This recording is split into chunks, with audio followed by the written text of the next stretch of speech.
So they take the initial voltage. We're going to take the voltage, The initial from the initial voltage. from the power source. We put the very source. It showed me 5 point,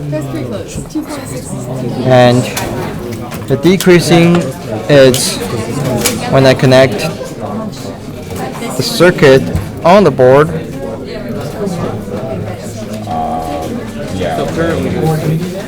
It gave me a number of 2.54.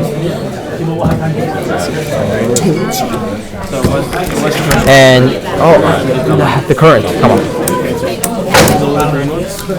No, I just want to see if it And for measuring the current, we simply detach the current,